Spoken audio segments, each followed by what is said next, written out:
पूरे चैप्टर का सबसे important, most important part of this chapter actually. Maximum question आपको यहीं से मिलने चाहिए।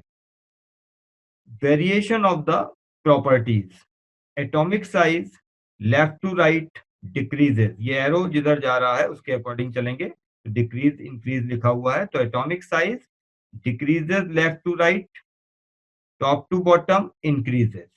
ओके, अब हमने जैसे पीरियोडिक टेबल में आपको अभी पीछे मेंशन किया था कि suppose one element placed here A and here element B, out of A and B, which one is the bigger in size? The atomic size decreases in the bottom towards to bottom. That's why B should be a bigger in size with respect to the A. इसी तरीके से हम periodic table में A B C D करके कुछ hypothetical elements they सकते हैं आपको, और वहां पर ऑर्डर सेट करने का क्वेश्चन कर सकते हैं। Here metallic character decrease left to right means left hand side metals and right hand side non-metals. Okay, top to bottom increases, bottom side metal and upper side here non-metallic character.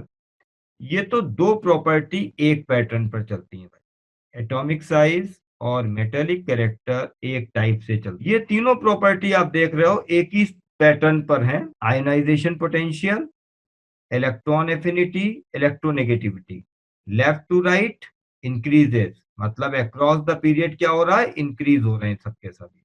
तो इनके नाम एक साथ याद रखिए, pattern तो एक सा है भाई।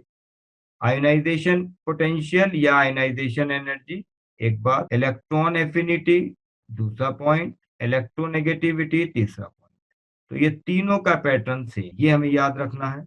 देन हमारे पास इस चैप्टर से रिलेटेड कुछ पॉइंट्स हैं जिनको आप याद रख के बहुत सारे क्वेश्चंस कर सकते हैं, तो ये अभी के अभी याद करेंगे। ये फोकस कर रहा हूँ लेफ्ट हैंड साइड के लिए, left hand side of the period. Strong metallic character मिलेगा लेफ्ट हैंड साइड में, first point. Larger atomic radii होगा क्योंकि left to right atomic size decrease होता है। लोअर आयनाइजेशन एनर्जी होगी क्योंकि left to right ionization energy increase होती है। देन लोअर इलेक्ट्रॉन एफिनिटी होगी। ठीक है, ये हुआ लेफ्ट हैंड साइड के एलिमेंट के, राइट। तो ये वाली राइट हैंड साइड इधर की बात करेंगे, तो राइट हैंड साइड में क्या है भाई, राइट हैंड साइड के एलिमेंट्स में अपोजिट होगा, स्ट्रॉन्ग नॉन मेटेलिक कैरेक्टर होगा इधर, तो ये हमारी नॉन मेटेलिक साइड है। स्मॉलर एटॉमिक रेडियाई होगी, इस साइड के एलिमेंट की एटॉमिक रेडियाई कम होती है, लेकिन याद रखिएगा इनर्ट गैसेस की एटॉमिक रेडियाई बढ़ जाती है, ये बिगर इन साइज होते हैं। Okay, inert gases. Then higher ionization energies, higher ionization energy right hand side में एनर्जी ज्यादा देनी पड़ती है इलेक्ट्रॉन को रिमूव करने के लिए, और हायर इलेक्ट्रॉन